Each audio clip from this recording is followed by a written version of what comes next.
Welcome to the Trade and Industrial Policy Strategies official podcast, the show where we delve into the fascinating world of economics and its impact on global development. I'm your host, Nondwe Majundana, and today we're discussing the new era of green protectionism and why it's significant in the context of climate change and international trade.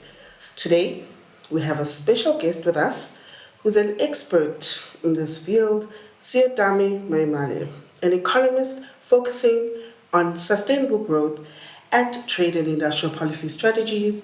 His work centers on global climate change policies, trade, and designing climate-compatible value chains for carbon-intensive industries in South Africa and Africa. Welcome, Seutame. It's a pleasure to have you. Yeah, it's a pleasure to be here and to be interviewed and to share the light in terms of some of the developments in the climate change space globally. So let's navigate the carbon border adjustment mechanism. Can you, for an introduction, just introduce CBAM to the audience? Usually I would like to give a bit of a background in terms of where CBAM came from, right? So it came from what they call the European Green Deal, which the European Union introduced in 2019. Right, so it has a lot of policy instruments. Then amongst those policy instruments is what they call the carbon border adjustment mechanism. Right, so the carbon border adjustment mechanism, along with the other policy measures, they are there to actually ensure that the European Union becomes carbon neutral by the year 2050. Right, so in a nutshell, just to try to simplify what the carbon border adjustment mechanism is a policy tool that the EU introduced, and now it has actually entered its transition period, what they call the transition period, from the 1st of October 2023. Right, so in its first phase, firms are going to be required to only report what they call the GHG emissions, right, that are embedded in the products that are actually highlighted in the legislation. So CBAM is a legislation in terms of accounting for GHG emissions of certain goods that are highlighted under the mechanism. So at the moment there are 6 sectors that are covered, adding up to 42 product lists across iron and steel, fertilizers, cement, as well as iron ore. Right, so iron ore is one of the other products that is also included there, but of course you can, if you like, you can just include that under iron and steel. There is aluminium, hydrogen, as well as electricity that, for example, you export it to the EU. Right, so during this first period, firms will be required to just only report GHG emissions that are embedded in those products, right, across those sectors. Then from 2026, at the beginning of 2026 Jan, carbon border tax, which I think is one of the biggest highlight of the mechanism, it's going to come into implementation where entities or firms that are considered to be exporting our CBAM product, then they will have to start paying carbon border tax, right? So in the South African case, we have a domestic carbon tax, but the tax is not necessarily paid to the export. So with the carbon border adjustment mechanism, actually they are trying to revolutionize the whole thing using GHG emissions, right? And moving the global economy into low carbon economies, and this is one of those mechanisms that, for example, the EU is introducing. All right. I mean, it clearly is a great opportunity to address carbon leakage, but how would you say CBAM actually calculates these carbon emissions, especially within these goods that you've mentioned imported into the EU? I mean, for example, if you look at during the transition period, right? So we know that the EU is trying to, in a way, create the pilot, right? So they're in the piloting phase of the mechanism, right? So remember, it hasn't been used anywhere else. So EU is the first jurisdiction, if you like, that is the only jurisdictions that ever introduced this mechanism. So it hasn't been done anywhere else before, right? So there are multiple mechanisms that are being put in place, and usually at the beginning of the transition period. So these are, first of all, you have to report the GHG emissions on a quarterly basis. At the moment, to calculate GHG emissions, so there is actually recommended from the European Commission. So they've published a lot of documents, right, around trying to make industries globally aware on how they can account for GHG emissions.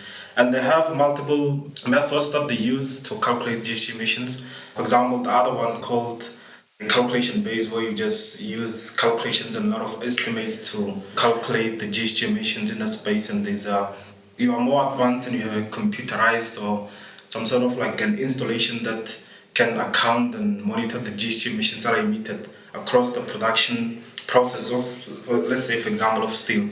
Right, so looking at steel, remember the production process starts from the inputs that goes into the production of, for example, crude steel, right? So there's iron ore that goes into the production process. Then there's what they call the sinister process, where the iron ore is actually being processed into agglomerated iron ore, or as they call it, the sinister ore, which it's going to be like an input material into the production of steel, of crude steel. So there will be several production processes there. So in the production process, there will be some emissions that are emitted across the production process. And at the moment, I think there are almost 9 emissions that are actually emitted, for example, for the production of steel, that are emitted across the production process. So using the calculation-based method, then what you'll do is that you will have to account for the GHG emissions, right, that are actually emitted from every activity, every input material that you put into the production process. Then you have to make estimates based on, for example, past data that you might have, or if you don't have data, then you can just start monitoring and accounting for that data and use that as estimates to calculate the GHG emissions. So I don't want to go into the technicalities of the mechanism, Sure. But do you think South Africa is equipped with all of those verifications or certification required to be able to count? At the moment, South Africa is not prepared, so... Or the rest of Africa? It even gets worse in the African continent, right? So in the African continent, looking at South Africa, which we can say we are in a better position, right? Because we already have a domestic carbon tax, which is tax on emitted emissions from overall industries in South Africa. So those industries that emit a lot of emissions, from plastics to chemicals, iron and steel and aluminium. So already even production of electricity in South Africa, so there is already carbon tax that is already being paid there. And with the carbon border adjustment mechanism, so we already know that there's going to be a tax that is actually now not only on domestic production, but on exports, right, that we're going to be exporting into the EU. So with that mechanism that South Africa has now, in a way, they're going to get like some sort of rebates, because at the moment, I think they're paying $10, right, for every emissions that are emitted, domestically in the production processes.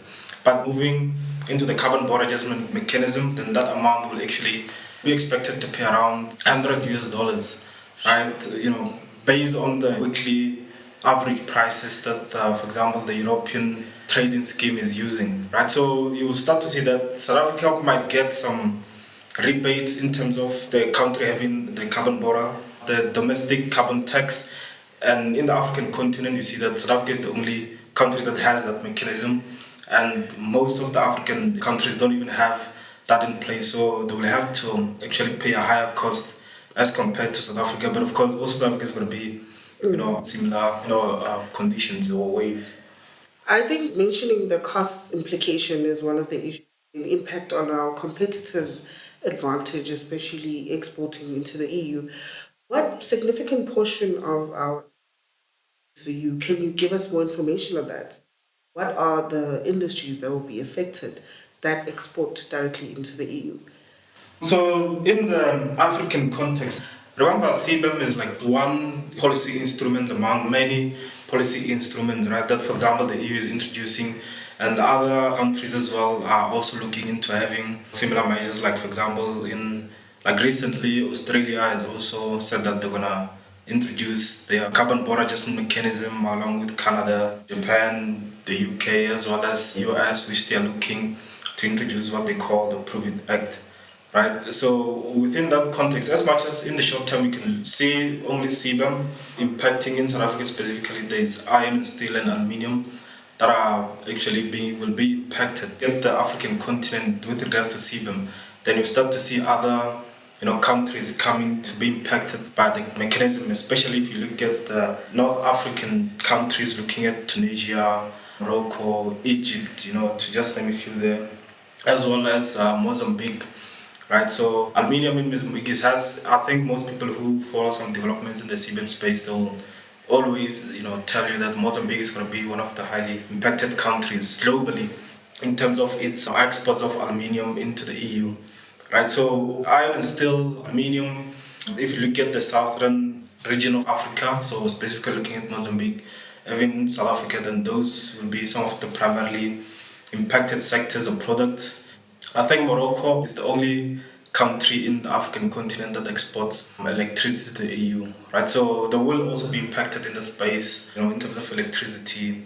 Looking at Egypt and Tunisia, fertilizers, right? So you see that the proportions in the African continent is actually divided, right, between some North African countries and Southern African countries. So that's just CBAM, but looking at other measures, for example, looking at broadly at the European Green Deal, you start to see other countries which will also be impacted by the introduction of certain mechanisms that are introduced in the European Green Deal. So there are other mechanisms called the Deforestation Free Supply Chain Act, or or strategy in the EU that is introduced. So at the moment, there hasn't been a lot of developments in the space. So they're looking at some of the other products that, for example, promote deforestation, globally. So if you look at your meat exports and, for example, cocoa in West Africa mostly, some of those products will also be impacted. But you'll start to see that it also covers the industrialized sectors, and also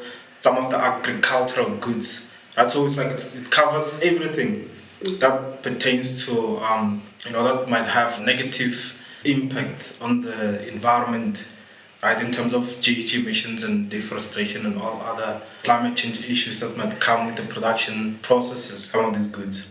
So what would you then say is a way these regions can actually mitigate against some of these forthcoming challenges as you see them?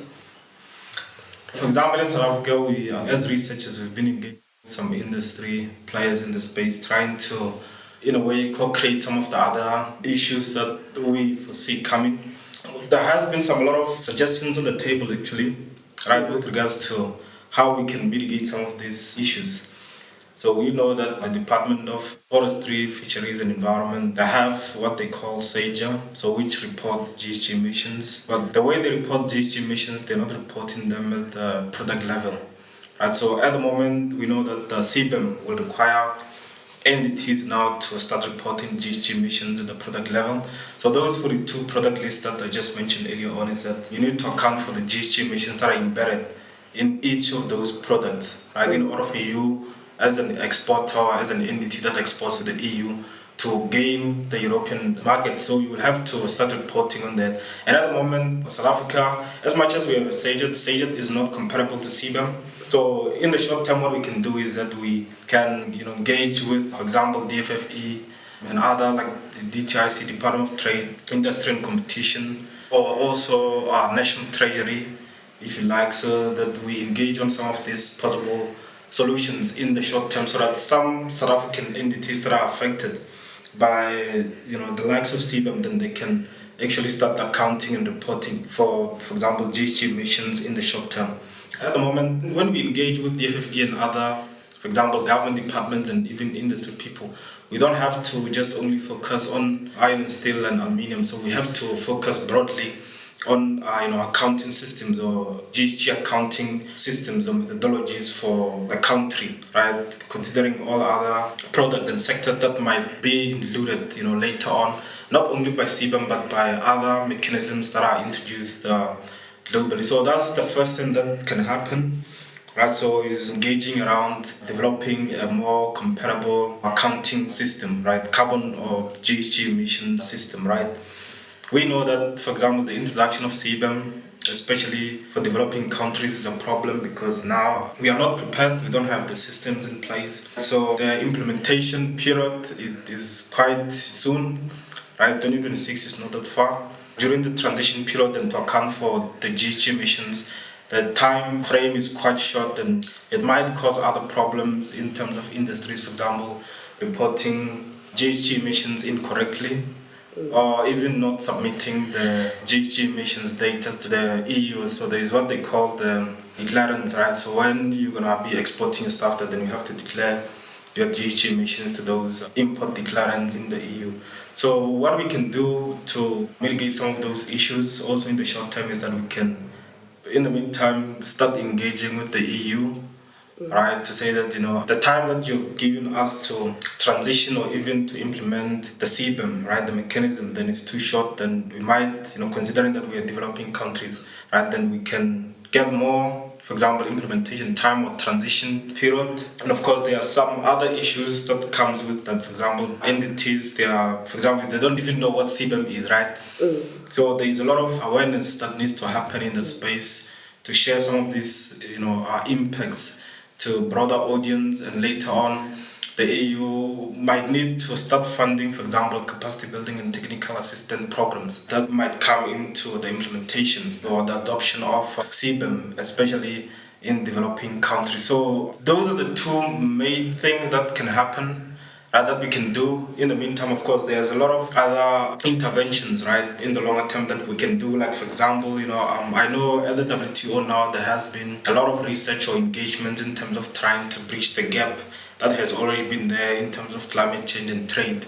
So we start to also see these developments at an international or at the multilateral level, where multiple bodies are coming together to engage on issues that, for example, that you might say that they've been stimulated by the introduction of CBAM globally, where they say that, for example, there should be a link between climate change and trade. Right, and which I think CBAM is there to also say that we also saw the gap and trying to close that gap, right? So there might be a lot of engagements and negotiations at the WTO. But of course, remember, a lot of people, they say that the engagements at the WTO and even negotiations, they can take a very long time. So in the short term, I think it is wise to start now, raising some of these issues while already everyone is talking about them, and try to position, for example, not only South Africa, but the African continent, or even developing countries in general, say that the introduction of CBAM is not positioning African countries or developing countries to be globally competitive, as is actually highlighted under the WTO, that the system is there to promote fairness, right, among different countries in terms of trade and the like. So there is a need to open that door of negotiations, especially positioning the continent to say that the system has always been there, then we have to live by the system as it is. But at the moment, there are a lot of issues in that space there. Sure. I mean, you mentioned a lot of the implications, for the continent. Do you see any opportunities that it has brought to the continent, having the opportunity to collaborate? You mentioned the WTO, or to have a more systemic collaboration among the region. There's a need for collaboration, right, in the African context, right? So you see, at the moment, a lot of people I know, they talk about, and we know this for a fact, that Africa has contributed less, historically, to GHG emissions. So their historical contribution is less than 3%, right? And now the introduction of CBAM, one of the other objectives of CBAM is to also promote climate change actions, abroad. So not only in Europe, but across the world, right? So we know that Africa contributed less to historical GHG emissions. It's also highly vulnerable to the impacts of climate change, right? And it still has like one of the natural resources that we can tap into. So there's a possibility of, for example, start engaging on perhaps creating what we call a regional carbon market or something, right? So in that market, we can utilize it to, for example, sell what we call carbon credits. Right, we sell carbon credits to, for example, to Europe or to other high-emitting entities globally to offset their GHG emissions that they emit on a yearly basis. So that's one option. So there's a need for utilizing the resources that Africa has, which we're looking at the natural resources that we have in terms of, for example, the forest that the African continent has. Then we can utilize that for carbon credits, right? And there's a need for a collaborative approach there in terms of creating what we can call the regional carbon market in the continent. So that's one opportunity.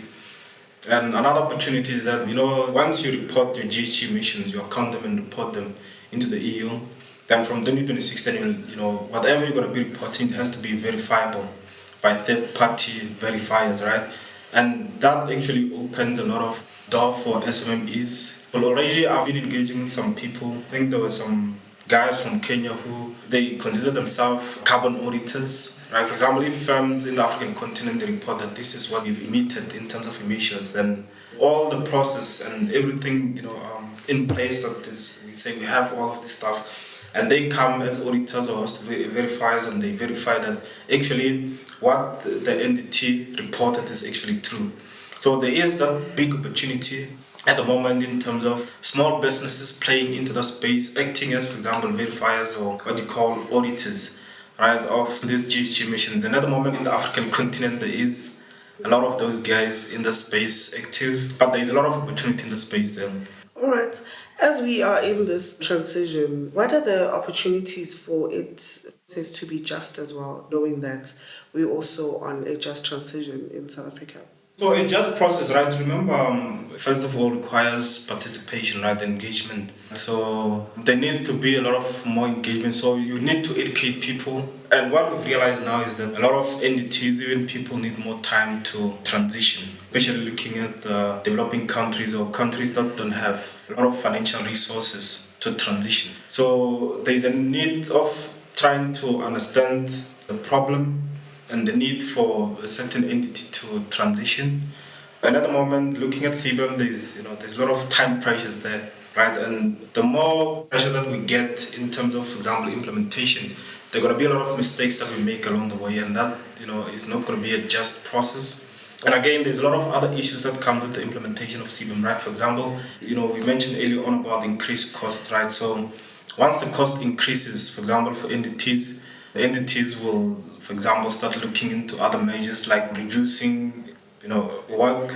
We're gonna see a lot of job shedding, right? People being retrenched or people let go at work due to less profitability of some of these entities. And in that process, and remember the just process also highlights that, for example, the people who will be impacted by the transition, there should be a plan to make sure that we cater for those people. So in this case, if the profitability of businesses suffers and people lose their jobs, do we have a plan for those people who lost their jobs due to, for example, CBAM and other measures that are introduced in the global space? There is a need to understand all these issues and a lot of participation and engagement with people who will be impacted. It might be entities in this case are going to be highly impacted, which will see an indirect or even direct effect, of CBAM coming into the livelihoods of people on the ground. And we need to understand all those issues. And we also need to collaboratively co-create some of the interventions, right, of how we can mitigate some of those issues or the effects that might come into as the result of, for example, CBAM and CBAM-like measures implementation globally. So there's a lot of engagements that we need to do and to understand the issues on the ground. All right. Thank you, Seutame, for shedding light on the implications of CBAM for the European Union and Africa. Do you have any closing remarks? So as the CBAM has already entered its transition period, right? So I'm sure if I mentioned this, but it entered from the 1st of October 2023. So from the 1st to December 2023, then that's the last quarter of the year, right?